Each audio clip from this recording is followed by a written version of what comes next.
Thank you, Mr. President. 8 months into the humanitarian crisis at the southern border, our Democratic colleagues are finally paying attention. This is after 1.2 million migrants have arrived since President Biden took office, which apparently did not raise any particular alarms. Neither did the countless numbers of migrants who endured abuse at the hands of criminal organizations and human smugglers. Our colleagues didn't spring into action either when the processing center in Donna, Texas, reached 1,600% capacity earlier this year. And they didn't show much concern about the fact that this surge had left huge security gaps along our border, making it easier for the drug cartels to move heaven knows what into our country.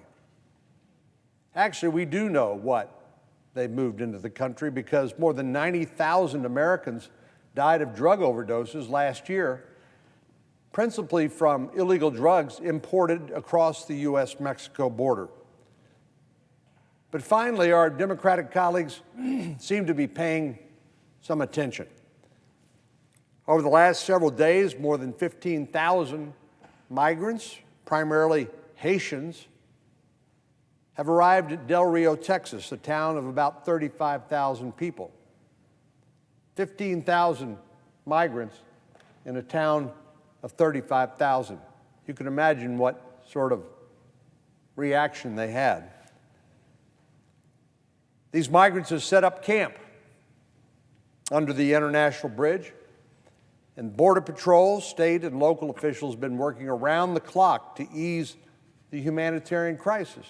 Of course, the first concern in a 100-degree temperature is to try to help protect these migrants, make sure that they have food and water, and that people don't die of heat stroke.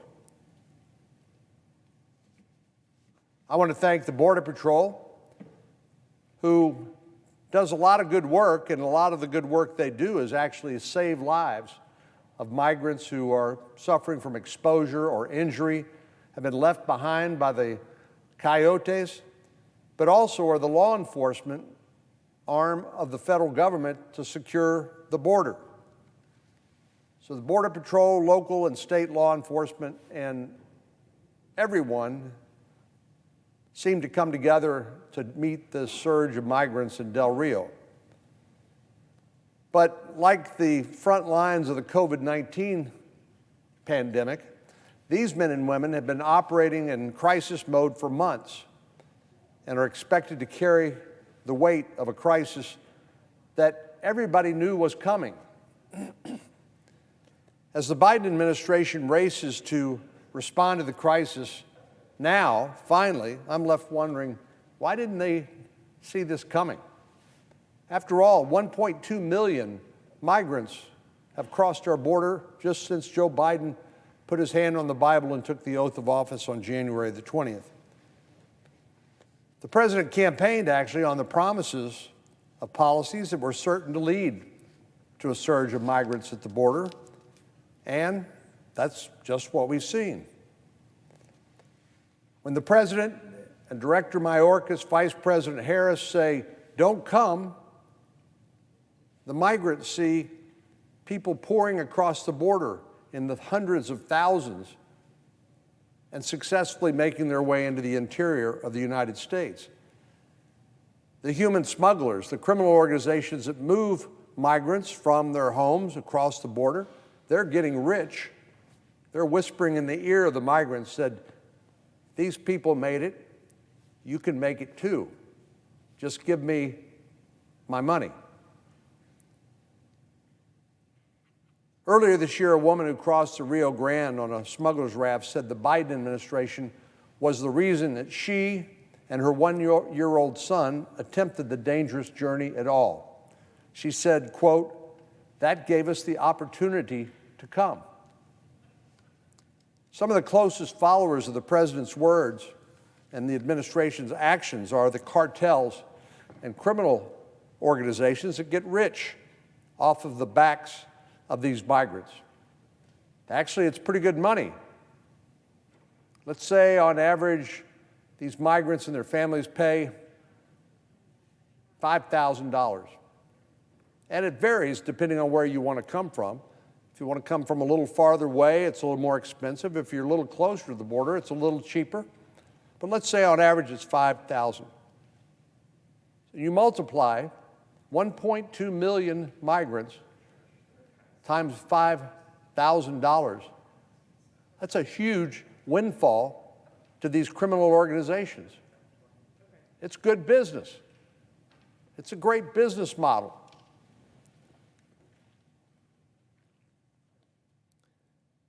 But migrants suffer at the hands of these cartels and human smugglers. They often arrive malnourished and suffering from exposure. Many young women and girls have been sexually assaulted. Some of these young girls even arrive pregnant. There are hundreds of young women who are in Del Rio under the bridge who are now pregnant. And some of them don't make it at all. In Brooks County, Texas, which is where Falfurrias is, it's an interior checkpoint by the Border Patrol. The practice of the smugglers, the coyotes, is to get people across the river, put them in a stash house, which you've probably seen some pictures of, and then when the coast is clear, put them in a truck or some vehicle and drive them up the road past the checkpoint. But before they get to the checkpoint, they say to the migrants, get out of the car. Here's a gallon milk jug we filled full of water. Here's some protein bars. We'll meet you on the other side of the checkpoint. Now, some of the land around Falfurrias, where these checkpoints are located, is some of the most difficult territory you can possibly imagine, especially during the summer. And actually, the vice president, when she was in the Senate, Kamala Harris and I sponsored a bill to reimburse Brooks County, Texas, for burying the bodies of unidentified migrants who died trying to make that trip around the checkpoint in Falfurrias. They certainly couldn't afford it. They have a very modest tax base. But the cartels are always looking for a business opportunity and an opportunity to make a sales pitch to very receptive ears. When they see the Biden administration releasing migrants into the interior, they use that information to convince others to spend the money it takes to make the dangerous journey north. And certainly when the Biden administration releases people and tells them, come back later for a court hearing, or here's a notice to report, when you get to where you're going, turn yourself into ICE, Immigration and Customs Enforcement. And of course, it should be no surprise that many, many, many do not show up. They do not report. And they are never heard from again unless they commit a serious crime. And then it's discovered that they have illegally entered the United States and have failed to show up for their court hearing. But the point is, once these people make it into the United States, you better believe they're on the phone, text messages, emails, talking to their relatives back in their home country. And what do they tell them? Said, I made it. I made it, and you can too. And so they keep coming. Well, as I said, this is big business for the cartels. They get rich off of the migrants, of course. And second, when they flood the border with all of these migrants, these huge numbers, it overwhelms the Border Patrol. Just with unaccompanied children alone. In the Rio Grande Valley sector, the Border Patrol chief said he's had to take as many as 40% of the Border Patrol off of the border just to take care of and to process these unaccompanied children. And what do the cartels do? Well, they're not stupid. They're actually pretty smart.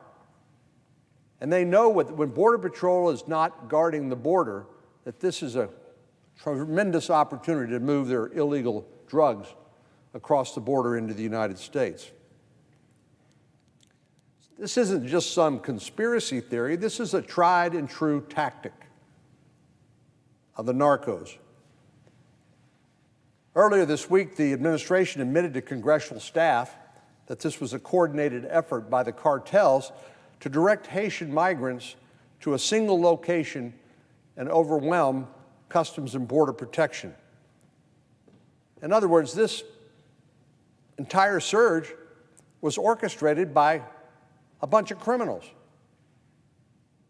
They intentionally flooded one section of the border so that personnel from others would be moved. In fact, there were 400, I believe, that Chief Ortiz said he moved from other sectors of the Border Patrol to come to Del Rio to deal with this humanitarian crisis.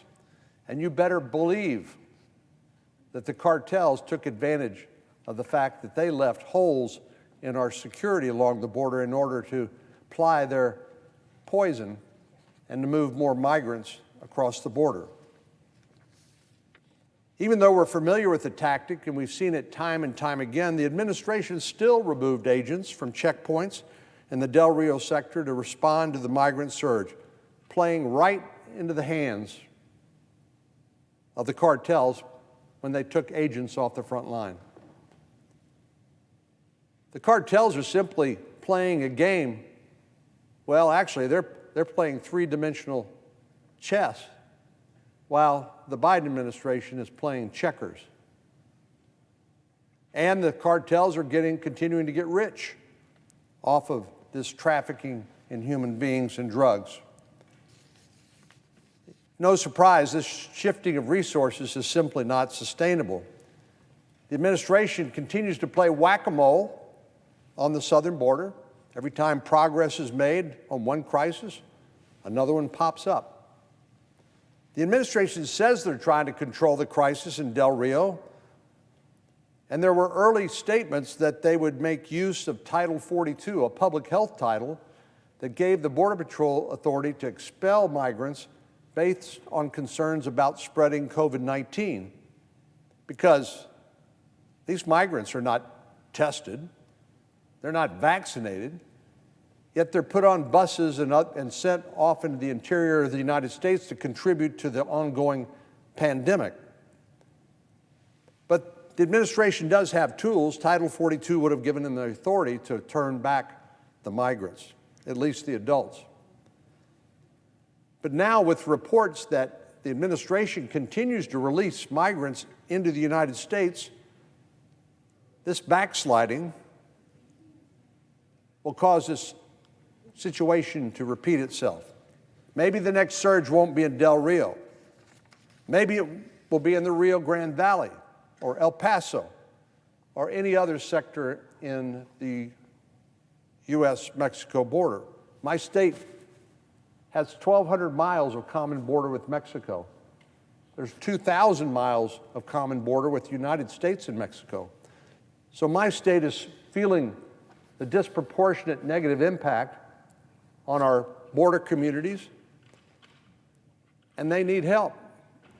Without a clear, consistent, and effective approach across the entire border, Del Rio will become the new normal. There are a lot of questions we need to ask about the administration, and I'm glad that Chairman Durbin announced we will have an oversight hearing of the Department of Homeland Security in the coming weeks. But in particular, I want to know what the administration's doing with these 15,000 individuals once they're processed by Border Patrol. When Mr. Mayorkas says the process is working, does that mean he's taking these migrants and placing them into the interior of the United States, contrary to the earlier statements that they were going to transport these migrants by airplane back to Haiti? I'd like to know how many of these migrants are being returned under Title 42. How many of them are family units? How many have been released with a notice to report, this turn yourself into ICE idea? How many of these individuals never report to ICE to commence their immigration court proceedings? And most importantly, is the DHS following through on their stated intent to expel or remove these individuals? That would be real deterrence. That would discourage more people from coming. But if we find out that the administration and the secretary have been lying to us, that instead of expelling these individuals, they've been placing them into the interior of the United States using this flawed catch and release approach, that's a serious problem. Transparency is key, and I hope we will have an opportunity to ask these questions under oath in the coming week. I'd also like to know if the administration plans to appeal Judge Sullivan's ruling on the use of Title 42. There's only about another week left before Judge Sullivan's order saying that Title 42 is no longer available kicks in. It's important that, especially while the pandemic is still upon us, that public health officials have this authority under Title 42, because if Title 42 isn't available, the Border Patrol tells me they fear they will lose control entirely. Title 42 has been important during the pandemic, and as we know, the pandemic is not over. Unless Judge Sullivan's order is appealed and reversed, the U.S. government will not be able to use this to expel most of the migrants. And there's no reason to believe that many people, particularly the cartels and others that benefit from illegal immigration, won't try to write off of Judge Sullivan's most recent decision to obtain an injunction against the use of Title 42. Without Title 42, we'll once again face overcrowded processing centers and even greater humanitarian crisis. Unfortunately, the migrant surge is only a piece of the crisis in Del Rio. Those who depend on the ports of entry and the bridges at our U.S. international border are dying for lack of economic lifeline that represents. And so the Biden administration has been closing these ports of entry without regard for its impact on these border communities. President Biden can't put the open the border sign out for illegal immigration, yet close the border for legitimate trade and travel. It defies common sense, and it's fundamentally unfair. Well, Mr. President, there's so much more we could say, but the Biden administration can't continue to enable these cartels or send signals to migrants encouraging them to come. This growing crisis isn't fair to law enforcement, and it isn't fair to our border communities, and it's not fair to the migrants. We need a clear strategy from the administration that leads to results and stops the humanitarian crisis on our own border.